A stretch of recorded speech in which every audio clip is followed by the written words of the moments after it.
Sejam bem-vindos a mais um episódio do Lem Mobcast. Estamos aqui hoje com a construtora Petra. Nossas convidadas são a Pamela e a Marília. Sejam muito bem-vindos ao nosso programa.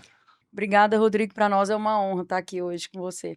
Eu gosto de fazer a primeira pergunta para a gente quebrar o gelo. Luiz Eduardo é os Estados Unidos no Brasil, terra da prosperidade. O que vocês acham dessa colocação? Olha, Sim e não, eu diria.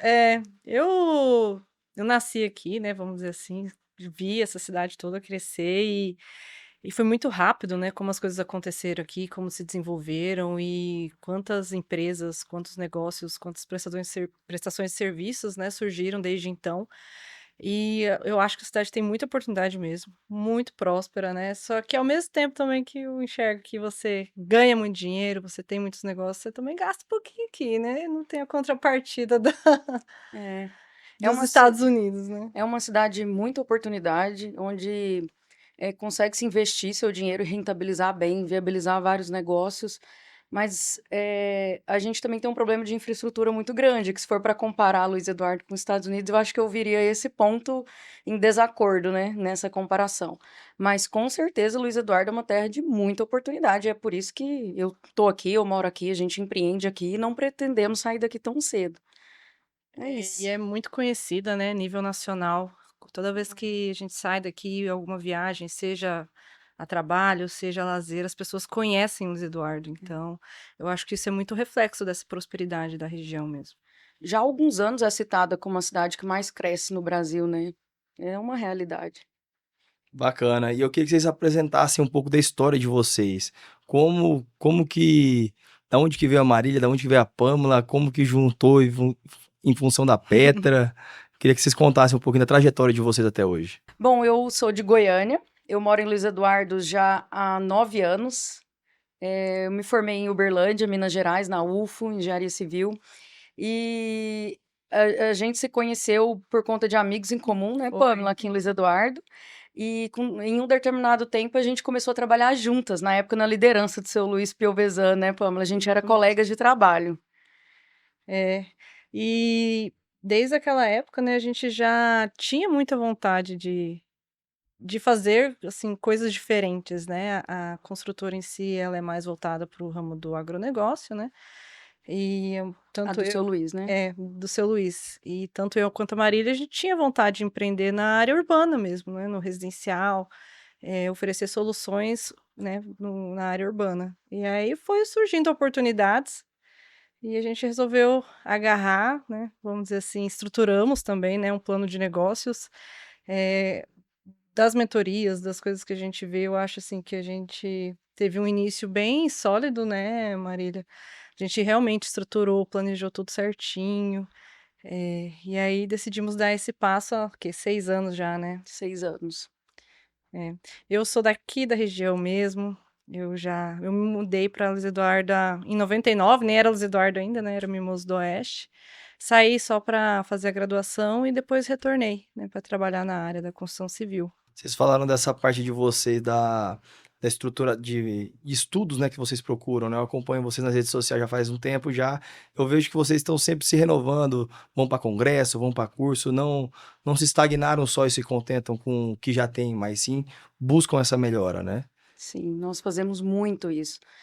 Pelo menos umas 4 vezes por ano a gente sai daqui para ir em mentorias, em congressos, procurar novas tecnologias, novas formas de atender os nossos clientes, novas formas de atender o mercado de Luiz Eduardo, que é um mercado exigente, além de tudo, é um mercado bastante exigente. E como a gente gosta de atender bem nosso cliente, personalizar o nosso trabalho, a gente busca muitos conhecimentos, mentorias e tudo mais. Então a gente sai muitas Sim. vezes por ano, né, Pamela? Eu acredito que foi essa convergência de visão e de valores que nossa construtora e nossa parceria deu certo desde o início, porque a gente sempre teve isso na cabeça de oferecer um produto melhor, de sempre se aprimorar, de não parar, né? A gente sabe que, ao mesmo tempo que o Luiz Eduardo tem muita oportunidade, ela também não é para amadores, né? O nosso cliente é um cliente qualificado, então a gente busca sempre trazer soluções, ferramentas, né, para estar agregando no nossa prestação de serviço. Vocês falaram dessa personalização do atendimento, né? E isso eu vejo quando eu indico vocês para cliente, né? Porque às vezes o cliente pergunta para mim: Ah, Rodrigo, eu quero fazer só o projeto. Eu falo, não, fala com a Petra. Não, mas se eu quiser construir via administração, não, vai lá falar com a Petra. Então vocês, o portfólio de vocês é um portfólio abrangente, né? Uhum. Isso, é. A nossa esteira de produtos é grande dentro da construção civil. Então, a gente atende desde projeto arquitetônico, projetos complementares, que são os projetos de engenharia estrutural, hidráulico, elétrico, orçamento executivo. A gente faz planejamento de obra, gestão de obra, que é a execução de obra em si. É, até uma consultoria, por exemplo, a gente gosta de oferecer para os nossos clientes consultoria de compra de terreno, por exemplo, né? Exato. E o que fica melhor para construir, né, o que viabiliza uma residência ou não, do sonho do cliente. Então, a gente procura atender ele em todas as esferas, né? Desde o início desse desejo dele, né? Tanto pela aquisição do terreno, projeto e a obra em si. É, e tem um produto novo, inclusive, que a gente colocou na esteira de produtos, que é viabilizar financeiramente a obra do nosso cliente. Então, até por conta dessas mentorias e parcerias que a gente faz fora de Luiz Eduardo, hoje a gente consegue oferecer um serviço de viabilizar financeiramente, procurar financiamentos, consórcios, enfim, várias opções para o cliente que chega até nós e quer viabilizar aquela obra. Então, a Só, gente consegue fazer isso hoje. só não constrói se não quiser, então. Só se não É. quiser. Porque nessa questão do financiamento, muitas pessoas ainda ficam presas à Caixa Econômica Federal, né, que tem o crédito imobiliário, mas ele é mais para imóvel unifamiliar, né, para a pessoa que quer construir para si. Ela não viabiliza imóveis comerciais ou multifamiliares, né, como lofts, né, que tem muito na cidade. Então a gente trouxe esse produto realmente para viabilizar outras linhas de crédito, buscando atender todos os nossos clientes. E como a gente falou antes, Luiz Eduardo é uma cidade de empreendedores, de investidores. Então, muitos dos nossos clientes constroem para eles mesmo, para eles morarem, mas acabam vindo até nós para construírem, para investir. Então, nesses casos, a gente consegue atender eles, viabilizando essas obras também. E querendo ou não, o investimento imobiliário no Zé Eduardo dá um grande retorno, Dá um né? grande Dá. retorno. Tanto quem visa a valorização do próprio imóvel, comprando o terreno e construindo, como também a rentabilidade também. Aqui é uma das poucas cidades do Brasil ainda que hoje é, você pode construir e o preço da parcela vai ser mais barato do que o preço do aluguel. Com Sim. certeza. Uhum. Até porque a gente tem um déficit de aluguel na cidade, né? De casas para aluguéis na cidade. Então, demanda, oferta, demanda. Como temos pouco, o preço é lá em cima. Então, para as pessoas, realmente viabiliza construir, pagar uma parcela de um financiamento do que pagar aluguéis altíssimos, que é o que gira na cidade. E, e os produtos de vocês, então, tá dentro casa residencial, Uhum. Sim. também imóveis comerciais Isso. e também a parte de fazenda também, né? Parte de silos, essa parte também. Sim, sim. A gente ainda atua na parte de projetos com unidades de armazenagem, então tudo de silo, galpões, até sistemas de irrigação, casa de bombas, infraestrutura de alojamento, escritório, tudo isso a gente atende na parte de projetos, né? Dentro do nosso escritório e na parte de obras nos locais mais próximos da cidade, né? Recentemente a gente teve uma obra que foi rural, que inclusive foi na algodoeira Zanuto Cotton, aqui no Novo Paraná, que a gente fez a execução da obra mesmo, a gestão da obra, é uma obra rural, lá foram obras sociais dentro da sede da fazenda e ampliação da algodoeira em si, que é uma obra industrial. Tinha bastante acabamento, mas era uma obra industrial. Então a gente também consegue atender esse cliente, porque muitos dos nossos clientes são produtores, então eles têm essas demandas nas fazendas, eles têm a demanda de residencial na cidade, porventura um investimento em salas comerciais, pontos comerciais, tudo mais, então a gente consegue abraçar grande parte dessas pessoas. E o mercado imobiliário também, por mais que ele anda pulsante no Zé Eduardo, mas a atualização de preço de custos diariamente vem cada dia ficando mais cara, né? E os investimentos, como é que vocês, esse parâmetro de preço que vem subindo nos últimos anos, como é que vocês vêm acompanhando isso? Olha, eu acho que tudo acompanha. Ao mesmo tempo que os nossos custos de construção vêm aumentando, isso é repassado para o mercado. Então, assim, eu não acredito que exista um prejuízo durante esse processo. É claro que os custos vão aumentando, mas a valorização também aumenta, né, na mesma proporção. Acho que a gente não viu ainda nenhum cenário, né, de desvalorização ou de estagnação, pelo menos até agora, né? E assim, Rodrigo, os preços nunca vão regredir, nunca vão diminuir. Então, a melhor hora para começar a construir foi ontem, a segunda melhor é hoje, daqui amanhã vai estar mais caro com certeza, e assim para o resto da vida, eu imagino. Então, os preços vão aumentar de fato, mas com isso vem a valorização dos imóveis, enfim. A nossa opinião é que acompanha esse investimento, apesar do aumento dos custos. E Luiz Eduardo, ele é uma bolha econômica, né? A gente É, vive meio fora do Brasil. Às vezes eu vejo a pessoa querendo comparar o nosso mercado com o resto do Brasil, né? Mas aqui quem manda aqui é a agricultura, né? E para a glória de Deus, vem uns 10 anos aí que vem sendo cada ano melhor, a produção um ano melhor que o outro. Eu até costumo falar para meus clientes o seguinte, eles, mas eu acho que o preço vai cair. Eu falo, brother, se o preço cair, a cidade tem que estar muito ruim. é, É ruim pro dono da casa, é ruim para o seu comércio, é ruim para o agricultor, é ruim para todo mundo. É. Então, por mais que não é o cenário ideal a gente querer pagar caro, mas quanto mais valorizar, significa que a cidade está crescendo, significa que continua indo para frente, né? E se a gente segura, querer que esse preço caia, a gente quer que a cidade inteira quebre, né? Então, ninguém ganha. Uma pessoa ou outra vai comprar uma casa mais barata, mas vai, teoricamente, enterra toda a economia da cidade, né? com certeza. A Então, gente tem isso a nosso favor, né? Que a iniciativa privada aqui, ela movimenta muito, né? Onde sustenta toda a economia da cidade, né? Porque realmente a gente vive numa bolha, né? Separado de outros setores do Brasil, né? dá para ver isso pelo que a gente passou na pandemia, né? Luiz Eduardo explodiu, bombou na pandemia, né? E muito foi por conta dessa bolha da agricultura que a gente vive aqui. Então, desde a pandemia, nunca abaixaram os preços, as pessoas acharam que houve o aumento da pandemia e queria regredir, mas nunca vai acontecer. Daqui só para frente. Então, é a gente aceitar como acontece o nosso mercado e investir nele e saber jogar o jogo da construção civil e do mercado imobiliário. Eu acredito que é isso. E agora, então, vamos entrar como... Eu sou um cliente, pensando em começar a construir agora com vocês. Bora lá. Como é que a gente começa o processo com a Petra? Bom, você já tem seus projetos ou ainda não? Eu ainda não tenho meu projeto ainda. Ótimo, então a gente vai fazer uma análise do seu terreno. Você já tem o terreno? Tenho já. Pronto. Então a gente sempre chama o cliente para uma conversa, né? Então a gente entende as necessidades, entende a localização, o que ele espera daquela construção e faz um briefing mesmo de tudo que ele deseja. E não somente sobre estrutura residencial, vamos dizer assim, um quarto, dois quartos, é entender a rotina daquela família, os lazeres, né? Vamos dizer assim, qual é a dinâmica da casa, o que ele faz questão, o que é prioridade, o que não é. Porque tudo isso integra um projeto residencial, né? Querendo ou não, a casa é o lar de uma família, é o altar de uma família, né? Então a gente leva isso muito a sério. Então a gente faz essa investigação bem profunda, né, Marília? Até a gente estabelecer alguns critérios de projeto, né? Então, tanto da arquitetura quanto do restante dos complementares. E aí, finalizando esse processo, a gente parte para os nossos estudos de obra, né? Que começa desde o orçamento, né? Então, a gente não faz nada, não tira nada do papel sem antes ter um orçamento executivo detalhado de tudo que você vai gastar, porque para nós também, a gente sabe que é um investimento alto. Construir não é barato, não é como você ir adquirir um produto, né?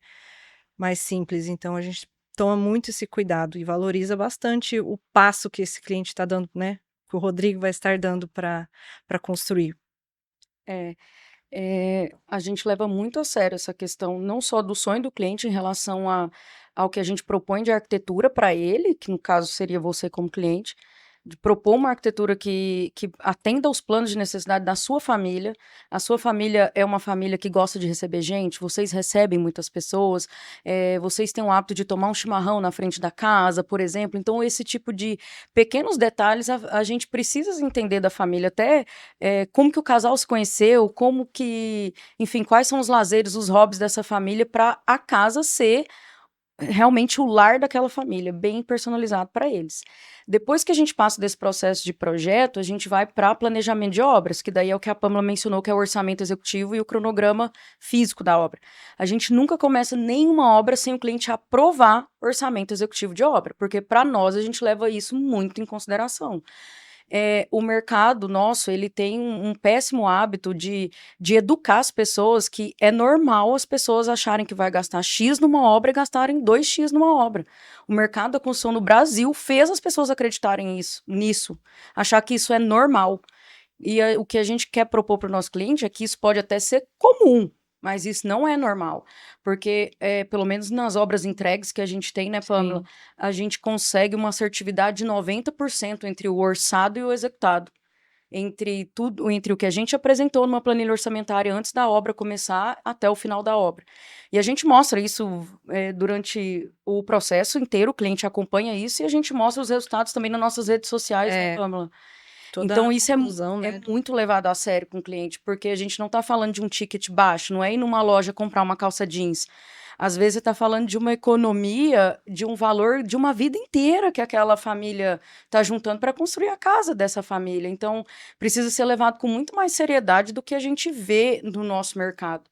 Então, a gente sempre fala que construir não é só fazer tijolo em cima de tijolo, construir tal parede, matar o job e ir embora. Existem coisas muito mais humanas no meio de uma construção de uma família, sabe? E a gente leva isso muito a sério. Então, depois dessa parte de planejamento, aí sim a gente vai fazer a gestão de obra, aí a gente começa a obra. Então, é um processo longo até lá. E precisa ser para o cliente ter previsibilidade, para ele ter confiança, para ele saber o que vai acontecer e para não se frustrar. O nosso mercado, ele é muito amador. Então, o que a gente busca é fazer com profissionalismo. Muitas pessoas optam pelo barato que sai caro, né? Exatamente. É. Conheço um primo meu, do tio dele, que tem um cara lá que constrói, e aí sai com esse, não, quanto que você acha que gasta? Não, vai gastar X, né? E chega lá na E o frente. tal do preço por metro quadrado é É, para matar, né? A nossa ideia é realmente desconstruir esse preço por metro quadrado, porque cada projeto é um projeto, cada obra é uma obra, cada até o terreno tem que ser levado em consideração. Assim, é muito arriscado. Você, assim, chega a ser até irresponsável de alguns profissionais, assim, venderem uma obra para um cliente num preço de metro quadrado, sabe? A gente não recomenda, então a gente quer totalmente contra essa maré, né? Porque é muito dinheiro envolvido, é muita responsabilidade. E o final da obra, o resultado final, é que o cliente esteja satisfeito, né? Tanto quanto ele estava no início, empolgado, né? Porque acontece, a gente escuta histórias de pessoas que se frustraram tanto dentro da casa, no processo de construção, que gastaram mais do que deveriam, que acabam colocando os próprios imóveis à venda, de tanto desgosto, né, de tanta raiva que passaram durante esse processo e acabam abandonando mesmo. É. Então, a gente quer evitar, né, e tornar essa jornada do cliente durante a obra satisfatória, né, do início até o fim. a gente tem relatos, Rodrigo, de clientes que acabaram de construir e estavam tão desgostosos com a obra em si, com o processo todo, que quiseram vender logo em seguida que a obra ficou pronta. Então, isso é muito triste, você ver uma pessoa passar por isso, sabe? A realização do sonho acaba se transformando num trauma até Um pra trauma, pessoa, né? é. E a obra não pode ser vista como uma coisa que vai consumir o patrimônio de uma família. Pelo contrário, ela tem que ser uma coisa que vai agregar o patrimônio. Vai ser um investimento para agregar o patrimônio, para ela construir patrimônio, não consumir o patrimônio da família. Então, se a gente não tem um planejamento bem feito, um orçamento honesto apresentado para o cliente, que ele fala assim, não, é isso mesmo que eu consigo fazer, aquela obra vai consumir o patrimônio ao invés de construir um patrimônio. Isso é muito desgostoso para a família. Porque até essa questão de preço de metro quadrado varia muito por conta desde quero um pé direito duplo, quero um vão maior, Com certeza. Sim, o tipo do solo onde vai ser construído. piscina ou não, às vezes, né, faz muita diferença. Tem muitas variáveis dentro do processo, né? Então, não é o ideal mesmo. A gente fala que preço por metro quadrado é uma conta de padaria. É essa expressão que a gente usa no escritório. Se o cliente chega lá querendo um preço por metro quadrado, a gente avisa: olha, eu vou te dar uma conta de padaria. A previsibilidade, a assertividade disso aqui é mínima. Sem olhar um projeto, sem detalhar numa lista cada saco de cimento que você pretende gastar naquela obra, como que aquilo é um orçamento? Não pode ser. Então, cada projeto é muito único. A gente tem exemplos de projetos no nosso escritório da mesma metragem quadrada, que um saiu menos de 4.000, o outro está saindo 6.500 o metro quadrado, na mesma metragem. Então, são muitas particularidades que compõem um projeto, uma obra, né? Porque o padrão da casa, o médio padrão, médio alto, alto, não é sobre metragem quadrada, é muito dos acabamentos, do que você está investindo dentro da casa. Então tem muitas nuances, né? Tem, vamos dizer assim, torneiras de 1.000, de 6.000, de 500, né? Então, De tudo 12 mil de e doce. por aí vai. Então, assim, você fechar um contrato no metro quadrado, a chance de frustração é enorme. Se, é o que a gente fala, né? Se a sua obra aconteceu sem planejamento e ela foi bem sucedida, isso é um acidente, esse um bilhetinho da Mega Sena, porque não é comum que isso aconteça. Eu já também vieram perguntar esse tempo atrás, quanto que sai o alto padrão? Eu falei assim, a partir de 4.000. Porque E daí, o céu é o limite. É. porque hoje tem cuba de mármore esculpida, que é 6, 10 mil também, uma pedra daquela cuba. Uhum, For botar também uma casa de alto padrão, você não vai querer mais mexer com granito, vai querer mexer com quartzo. Também exato. já é o preço 3, 4 vezes já. Então, essa parte do acabamento, eu falo pra ele, daí o céu é o limite, né? O que você quiser fazer na casa aí, quiser botar elevador, então, tudo, É. tudo é o custo, não tem como ser algo, que nem vocês falaram, engessado, né? Ó, é Sim. esse aqui, não. Depende do tipo do projeto, do tamanho da casa, às vezes até do terreno, Uhum. Uhum. que nem a fundação não é sempre a mesma, tem que É. fazer o É. estudo de carga, então é muito mais complexo, né, do que o mercado às vezes vende, né? Tem um primo meu ali que ele fez o seu Pedro lá e É, não quebrou a casa do... exatamente. E sabe o que acontece também? Que a maioria das pessoas não associam, né? Quanto mais caro é um acabamento, mais cara é a mão de obra para aplicar aquele material. Então, assim, tudo é atrelado, né? Então, um porcelanato ali, 1,60 por 1,60, 2 metros, não é a mesma mão de obra de um piso de 90 por 90. Então, tudo isso tem que ser levado em consideração, né? Não é só um metro quadrado do piso, vamos dizer assim, né? A torneira, a louça, o granito, o mármore, tudo, toda a cadeia ela acompanha esse preço, né, do alto padrão. É, até armazenamento, conferência, né, tudo isso. A qualidade dos fornecedores que se contrata para a obra. Então a gente fala muito do fake alto padrão, né, Pamela? Você já ouviu O essa fake expressão? alto padrão é o cliente que quer fazer uma casa alto padrão, mas ele acha que alto padrão é uma portona grande na entrada, uns LEDs bonitos na fachada, e quer contratar a pior mão de obra para assentar o porcelanato que ele comprou, quer sangrar todos os fornecedores até a míngua para contratar barato. E isso com certeza vai refletir na qualidade da casa dele. Então, se a pessoa está disposta a fazer um alto padrão, tudo tem que ser levado em consideração. Não é só o material, é toda a cadeia de fornecedores que é contratado para aquela obra. Então, tem que ficar muito atento a isso. Então, não tem como mensurar um preço por metro quadrado. Isso realmente é uma conta de padaria. Essa primeira vez que eu escutei essa expressão foi no Instagram de vocês. E eu parei para refletir, realmente é verdade. Eu tava esses dias numa negociação com o cliente, e aí acabou que o que eles decidiram foi pelo que a casa tinha o pé direito duplo e a porta e a outra não tinha, né? E daí ele queria comparar preço a preço um bairro como Jardim Paraíso como um bairro como Cidade Universitária, né? Uhum. Uhum.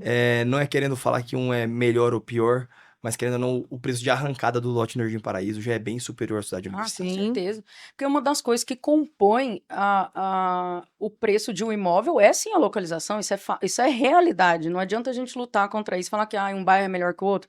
Não é isso, mas a localização é um fator que compõe o preço de um imóvel.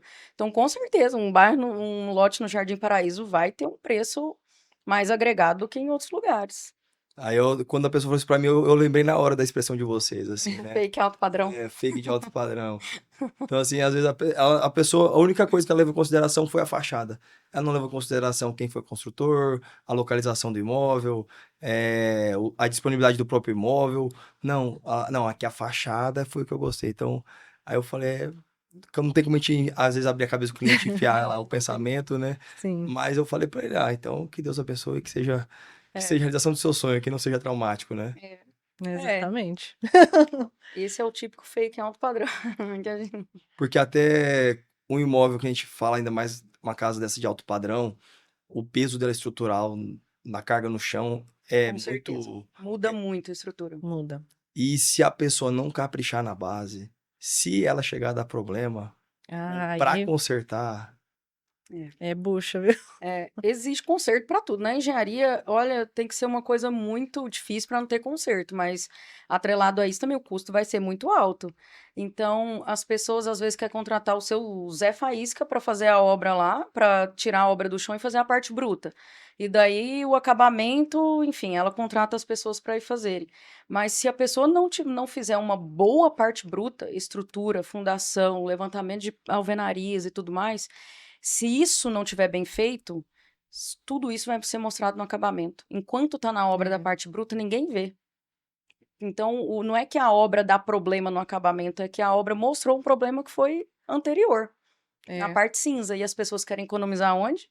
Na parte cinza. Em fundação, estrutura, hidráulica, elétrica, ninguém tá vendo. Tá tudo fechado, né?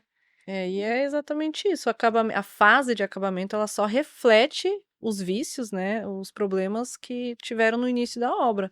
Tanto problemas simples, como um esquadro, né? Torto, um caimento de piso, acho que nossa, Queda o de pessoal piso. mais reclama, né? E problemas graves também, como instalações. Nossa, você sabe que tem um dado, né, Marília? Tem um dado. Que quantos por cento que é dos problemas? 75% dos problemas pós-obra de uma residência vem das Instalações. instalações hidráulicas. E as pessoas negligenciam completamente a instalação hidráulica de uma casa. Sempre tem alguém para reclamar de um mau cheiro, de um entupimento, de uma falta de pressão em torneiras e chuveiros. Isso é tudo negligência dessa fase inicial da obra, né? Tanto de projeto, né? Porque muitos acham que não precisam contratar projeto hidrossanitário e elétrico, né? Quanto da execução, né? Deixam para comprar acabamentos belíssimos, torneiras maravilhosas, aqueles chuveirões de hotel gigantescos, quando você não tem um projeto adequado para aquilo ali, né? Porque tem a pressão de água que esses equipamentos exigem é muito grande. Muitos não conhecem isso, né? E tem uma situação que pra gente contar é engraçado, mas quem vive na casa não vai gostar. Vocês falaram do desnível do piso, né? Sim. Isso já vem acontecendo Cara, isso é muito. clássico, né? É clássica. A água da garagem corre pra dentro da garagem. A água do banheiro, o ralo é de um lado, a água empoça do outro. E é algo que nem vocês falaram, vai traumatizando as pessoas às vezes, que vai desgostando da casa. E pra você consertar um negócio desse, vai ter que quebrar todo o piso, Exato. vai ter que botar no nível, então Quem constrói sem acompanhamento, ele tá sujeito a esses riscos, porque é realmente a hora que você tá colocando o seu piso, que você pagou uma fortuna ali, escolheu, né? Foi na loja, e aí a hora que você põe ele, que daí você percebe que o nível, né, o caimento tá errado. Olha o tamanho do prejuízo, né?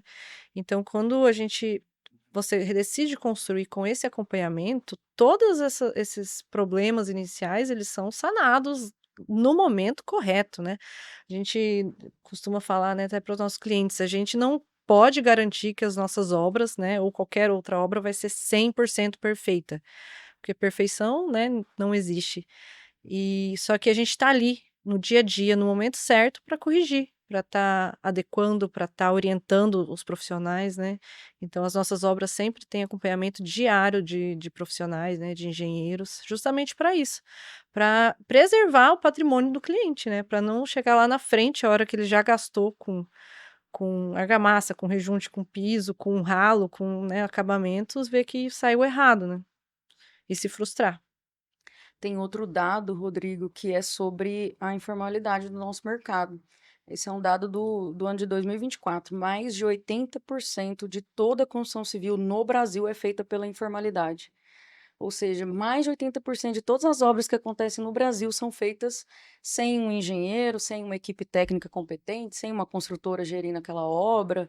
Então, por isso que a gente tem isso no mercado, não é tão comum ter tantos erros grotescos, as pessoas têm medo de obra hoje em dia. Quando se fala de obra, as pessoas têm medo de obra, porque o nosso mercado é feito pela informalidade. E isso educa as pessoas a acharem que é normal, que a obra só tenha problemas, que a obra estoure orçamento, que a obra estoure prazo, enfim, e esse tipo de coisa acontece.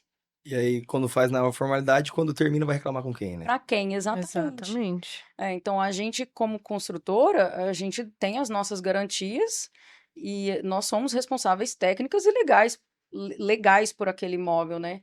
Então, a pessoa tem a quem recorrer e a gente tem garantias que o cliente tem por lei e pela legislação do nosso conselho de classe. Então, a gente é obrigado a dar essas garantias.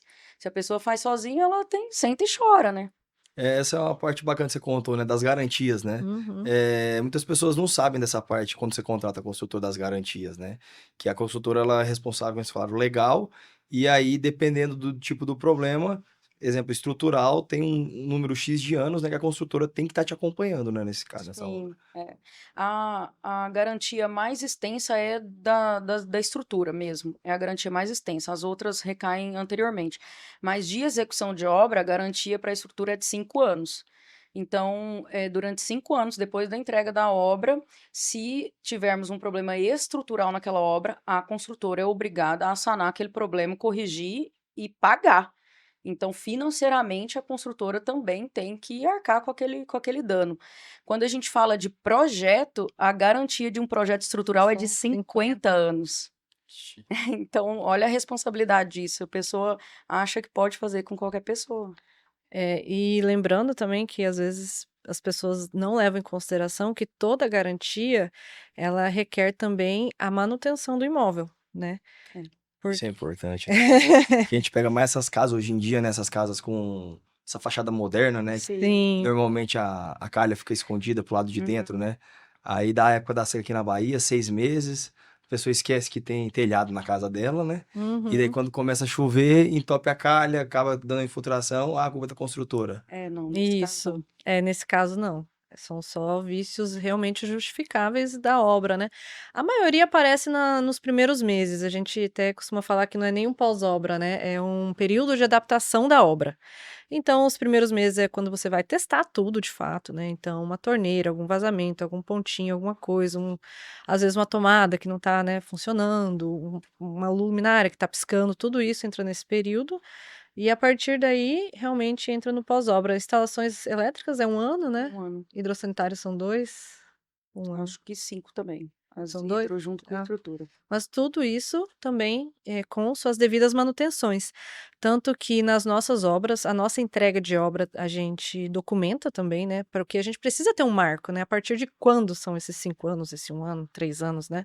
Então a gente documenta e junto com essa entrega de obra vai o manual do proprietário. É um documento legal que o Código, né, brasileiro exige das construtoras e nele tem todas as garantias de todos os sistemas, tanto portas e janelas tem garantia, pisos tem garantia de tudo e também as manutenções, sugestões e como fazer a manutenção de cada item, né? Periodicidade da manutenção, porque o cliente ele precisa saber que ele também tem que fazer a manutenção. E ele só tem direito à garantia se a periodicidade e as manutenções estiverem em dias também. Porque a gente costuma falar para o nosso cliente que é como se você comprasse um carro. Você não tem que fazer revisão do seu carro periodicamente. Para você ter a garantia da concessionária, enfim, você precisa fazer as suas revisões. A casa é a mesma coisa. Você precisa das devidas manutenções para daí você ter acesso a uma garantia que te é dada por lei. Então, o cliente tem que fazer as manutenções. E o bacana da Pedra, então, é que desde o projeto vocês desenvolvem, analisando cliente por cliente, como também o acompanhar a obra, né? Uhum. O dia a dia da obra, a parte de execução, e daí vocês trabalham por administração também. Isso, a gente faz gestão de obras. E como que a gente trabalha? Qual que é o nosso fluxo de trabalho na gestão? Na nossa construtora, os nossos engenheiros de campo, eles ficam no máximo com 2 obras ao mesmo tempo. Então, eles cuidam de no máximo 2 obras ao mesmo tempo. Esse é um número que a gente chegou em teste mesmo na construtora, que um engenheiro consegue acompanhar bem aquela obra. Ou seja, então, em cada obra, o Rodrigo está construindo com a gente, o nosso engenheiro de campo vai passar pelo menos metade do dia na sua obra todos os dias. Todos os dias. Então, os nossos engenheiros de campo não ficam no nosso escritório. A gente faz um escritório para eles no canteiro de obras. A gente faz um escritório, a gente leva um climatizador, põe uma mesinha, uma cadeira, eles trabalham lá na obra. E daí eles ficam no máximo com 2 obras ao mesmo tempo. E aí, além dessa fiscalização que é feita em obra, a gente tem um coordenador de obras e tem eu também que cuido das obras. Faço visita nas obras para conferir o serviço deles, o trabalho dessas pessoas que trabalham com a gente. Aí, fora isso, a gente faz a gestão financeira também da obra.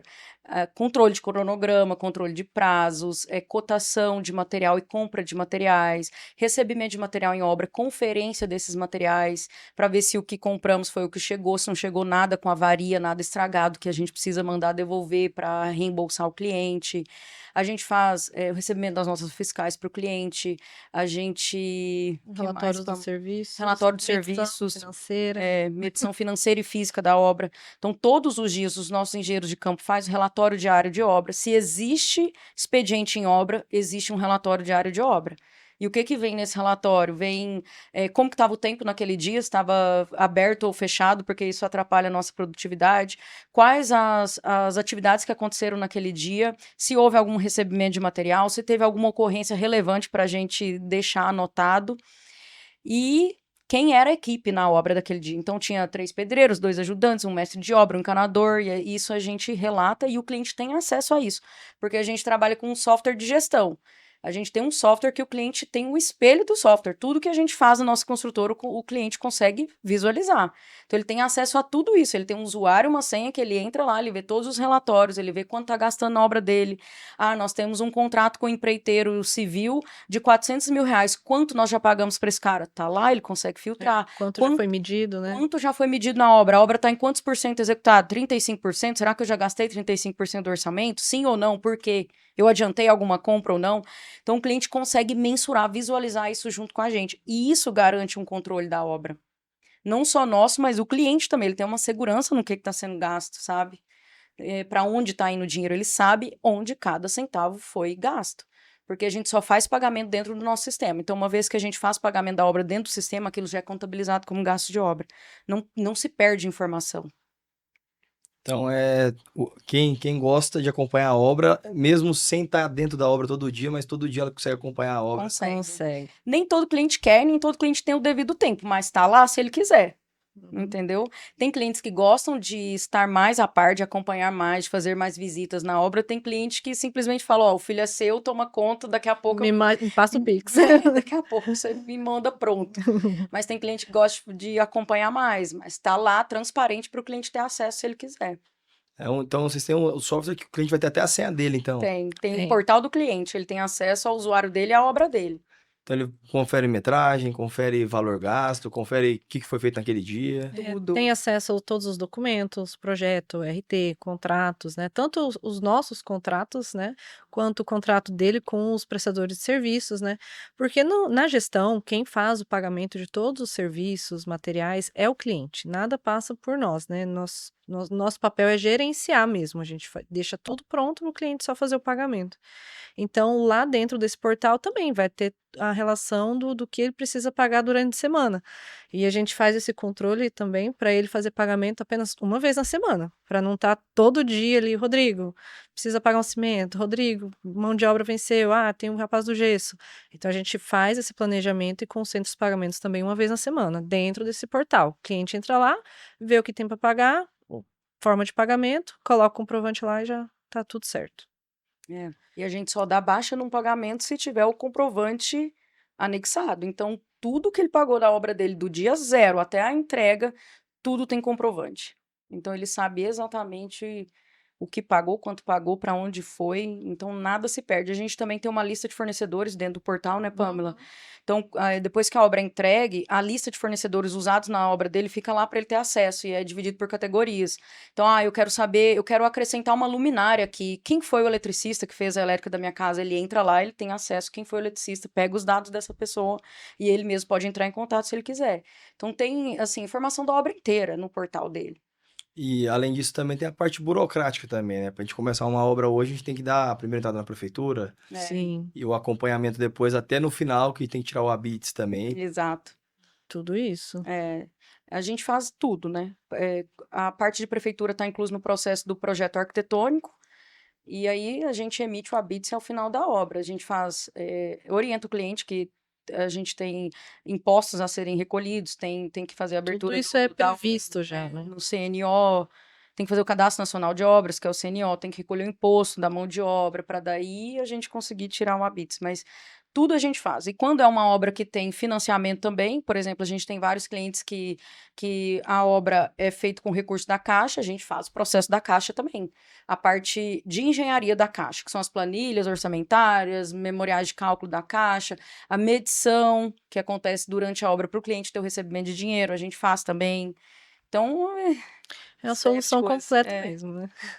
E da parte comercial, vocês também fazem essa parte também de estrutura de estudo, né, de qual que é o projeto que seria melhor para aquele lote também, né? A viabilidade, A né? viabilidade Uhum. dele, né? A execução dele.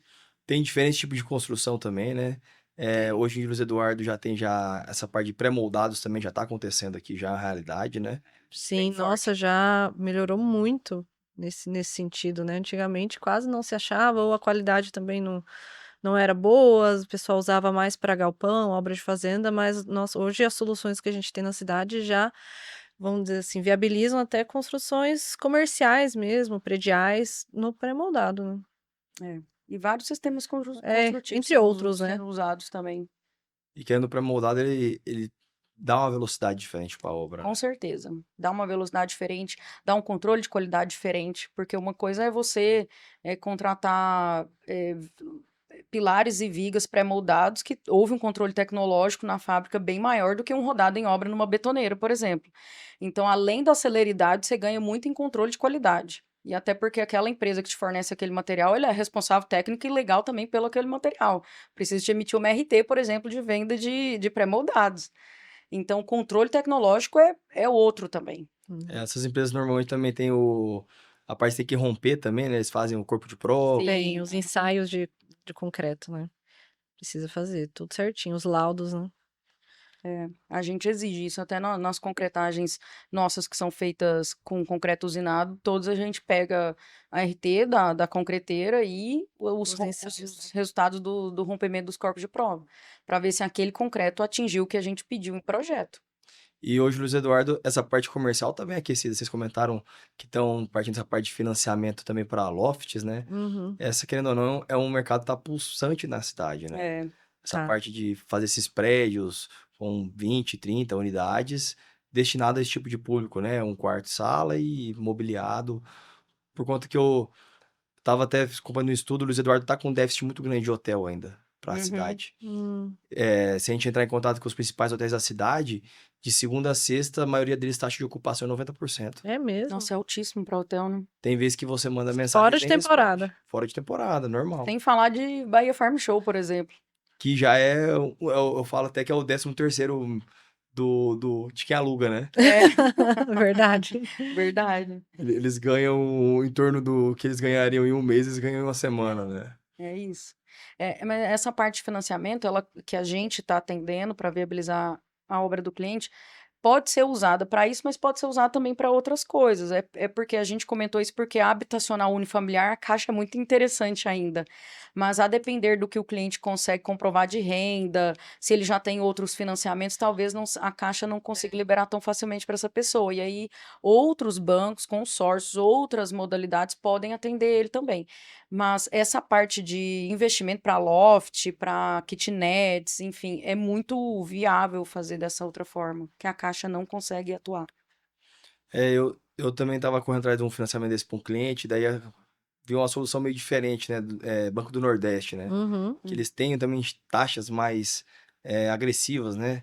Para construção. Então, eles não querem que compre nada pronto, mas eles incentivam você a construir, né? Você tendo lote de garantia e mais uma porcentagem que dê 110% do valor da obra, eles conseguem estar te financiando. E até uma coisa bacana de Luiz Eduardo, como os lotes aqui acabam tendo um valor agregado alto, normalmente o próprio lote consegue cobrir a garantia da construção. Sim. Uhum. É. Porque essa questão dos financiamentos, né, para outros tipos de imóveis, o que conta é a garantia, na verdade, né? Você tendo garantias, tanto o lote, dependendo do valor em garantia, quanto outros imóveis, nossa, você consegue fazer múltiplas jogadas, assim, para viabilizar realmente o seu investimento. E o BNB é um banco bom, ele tem taxas muito boas, né? Mas ele é um pouco mais criterioso em relação à documentação, a projeto. Ele é um banco que vai exigir projetos eles analisam, eles não só recebem análise de projeto arquitetônico, estrutural, instalações, planilhas orçamentárias. Então, ele exige, vamos dizer assim, Documentação mais esse robusta. preparo do cliente para esse financiamento, né? Diferente, por exemplo, de um banco mais tradicional que só vai pedir a planta baixa, né? Vamos dizer assim, arquitetura aprovada em prefeitura. O BNB exige documentações maiores, mas, compensação, né? As taxas deles são muito competitivas. E antes da história do Banco Master, o BRB também estava sendo bastante usado. Deu uma. Depois parou, mas o BRB estava sendo bastante É. procurado por clientes nossos para viabilizar a construção. Agora, não mais. E eu ando vendo que o mercado de Luiz Eduardo, essa parte principalmente comercial, ela tá indo para um caminho, né? Que são construções, talvez um pouco mais simples. Veio a estrutura dela, o corpo dela de um galpão, né? Sim. Só que a fachada e os acabamentos aí já são algo mais destinado para o lado comercial, né? Uhum. Então, quem olha por fora parece um prédio, né? Mas se a gente for ver por dentro, a alma dele é de um galpão, né? Uhum. Mas a construção civil permite que o acabamento, quando você trabalha com ele, fique algo realmente moderno, né? E Fica. para construção comercial isso é muito bem-vindo, porque a pessoa precisa rentabilizar aquilo. Por que que ela vai colocar estruturas mais caras e mais pesadas numa obra, num uso daquela edificação que precisa rentabilizar? Então, se o projeto da pessoa permite fazer isso, é muito bem-vindo. Então, por exemplo, tem clientes que acabam fazendo isso, que é de fazer de galpão, tem clientes que acabam fazendo outros processos construtivos, não colocar laje onde realmente não precisa ter, porque às vezes as pessoas têm ideia que, não, vamos pôr laje em tudo, e não, às vezes não é a melhor solução, né? O comercial tem que ser pensado com muita estratégia, porque a obra precisa se pagar. E ela precisa ser rápida, né? Precisa ser rápida. Uma Então, obra tem a que ser parte rápida. de planejamento de uma obra comercial, ela precisa ser muito bem afinada, porque a partir do momento que você começa a obra, ela precisa ser entregue o quanto antes para você começar a ter retorno, né? Então, existem muitos materiais no mercado hoje que facilitam, né? Tanto pré-moldado, estrutura metálica e principalmente materiais de acabamento, né? Muitos materiais de fachada que hoje você consegue antecipar a fabricação deles e já vem tudo pronto, você só instala e fica com uma estética muito bonita, né? Tanto que, nossa, eu me orgulho dos nossos prédios comerciais, são muito bonitos e vem deixando a cidade muito bonita, né? Então, assim, o pessoal tá mandando ver mesmo esses acabamentos nas soluções. Muito legal. Só que isso tem que ser estudado ainda no projeto arquitetônico. Então, muitas vezes, a obra, já com o projeto pronto, não vai viabilizar tanto a utilizar esses outros métodos. Mas se isso for já feito na concepção do projeto, com certeza é muito bem-vindo utilizar. Porque, de fato, quanto mais a gente conseguir diminuir o custo da construção, é melhor, né? Aumenta o ROI do cliente, né? Com Sim. certeza, com certeza. E querendo ou não, por mais que faça com custo reduzido, mas uma fachada imponente, bonita, valoriza também na hora da locação dele, né? Com certeza. O ticket médio de aluguel que ele vai cobrar vai ser outro ticket médio. E não só a locação, mas até, por exemplo, se for um prédio comercial de um escritório, de uma loja, de uma concessionária, por exemplo, alguém que vai prestar um serviço, vai vender alguma coisa, a primeira impressão que o cliente vai ter daquela empresa é a obra. Aquilo vira posicionamento para aquela marca. Né? Então, tudo isso tem que ser muito bem pensado para a pessoa. Se a pessoa quer vender alguma coisa de ticket alto e está numa edificação feia, ruim ou desgastada já, ela não vai conseguir fazer aquela venda tão bem feita se ela tivesse numa edificação bonita, enfim, moderna, com os acabamentos bonitos, por exemplo. Então, a edificação vira posicionamento da marca. Isso é fato. Para comercial, isso é realidade. Tudo tem que ser coerente, né? Tanto a tua fala quanto o lugar que você está, né? Você precisa estar no lugar certo para vender o produto certo. Tem uma pergunta que eu quero fazer para vocês. Aonde vocês vê Luiz Eduardo daqui a 10 anos? E aí, Paulo? 10 anos, vai ser 2036. Meu Deus. Olha, se seguir esse ritmo de crescimento, eu acredito que a partir quando uma cidade começa a crescer, a tendência é que ela cresça, se desenvolva mais rápido ainda. Ai, eu já imagino o nosso aeroporto funcionando, Com certeza. nossa sistema de drenagem pluvial também. né, vamos dizer, Pavimentação. funcionando, porque Enfim. hoje, assim, é um gargalo, né, que a gente enxerga na cidade, desvaloriza. A gente fala muito da situação do asfalto em si, né, dos buracos, mas, assim, tudo isso é fruto, né, a gente olha do lado da Técnico, né? engenharia, né, da construção. É fruto de uma drenagem pluvial que ainda não está completa, que ainda precisa, né, finalizar, porque senão você não teria esse tipo de desgaste, né, do pavimento. É. Então, E também até fruto de um crescimento acelerado é, da cidade, né? Cresceu muito em muitas partes sem planejamento, porque a cidade cresceu muito rápido mesmo. Então acaba tendo esses problemas de infraestrutura. Mas em 10 anos eu vejo Luiz Eduardo com muitas empresas vindo para cá, investindo em Luiz Eduardo, igual a gente já tem em Pasa, vindo várias outras empresas grandes investindo aqui. Então o crescimento só vai aumentar e eu vejo o Luiz Eduardo resolvendo o problema de logística, porque a gente tem um problema de logística grande também, né? E eu acho que para esse crescimento continuar nesse nível que está agora, a gente vai precisar resolver o problema de logística até lá. e de E energia, né? energética Também, também. que é das coisas que travam, né, nosso crescimento, vamos dizer assim, industrial, né? Eu acho que a parte de serviços, né, já é bem, vamos dizer assim, consolidada, claro que sempre vai se manter crescendo, mas a parte industrial ainda tem esse pormenor, né, que atrapalha esse crescimento. Então, em 10 anos, eu acho que é um cenário muito possível de estar sanando, né, porque eu acho que o Luiz Eduardo merece, a população trabalha muito, se desenvolve muito aqui, não é uma cidade de pessoas acomodadas. Então, acho que a gente merece, num cenário de 10 anos, uma cidade que realmente acompanhe e entregue isso, né, pro morador. Em 10 anos a gente também vai estar aí, né? A Petra Engenharia É. cada vez voando mais, se Deus quiser, morando aqui em Luiz Eduardo, não pretendo sair daqui. Então é isso. Luiz Eduardo só vai crescer, só vai crescer. E quem quiser acompanhar vocês nas redes sociais, como é que faz? Siga-nos no nosso Instagram, engenharia.petra, né? O meu Instagram pessoal é marília.stabile. O meu, eu sempre tenho que soletrar, né? Pamela Firchas. Pamela Entra lá Firchas. na Petra, escreve Pamela, Pamela. os seguidores. Tem essa particularidade, sempre é difícil de falar. Mas é isso aí. Queria agradecer a vocês, então, por esse tempo de qualidade, por essa conversa. Falar que aqui as portas do nosso podcast estão sempre abertas para vocês. Então, se tiver alguma novidade, vocês podem ficar à vontade. Vocês estão sempre convidados a voltar aqui para estar tendo esse tipo de conversa, onde a gente pode estar agregando para o nosso mercado imobiliário de José Eduardo Magalhães. Nós que agradecemos, Rodrigo, o convite. Foi uma honra estar aqui com você. Bate-papo muito gostoso. Então, sempre que você puder, nós vamos estar aqui de volta. Eu adorei a experiência. Podemos fazer isso mais vezes com outros assuntos, né? Toda vez que a gente tem novas mentorias daqui a uns dias, toda vez que surgir um assunto novo, a gente pode estar trazendo para manter, né, a população informada também, porque a nossa meta é essa, né? Dar clareza para o nosso cliente e para as pessoas da cidade. E você, nosso ouvinte, te esperamos no próximo episódio. Um forte abraço, tchau, tchau.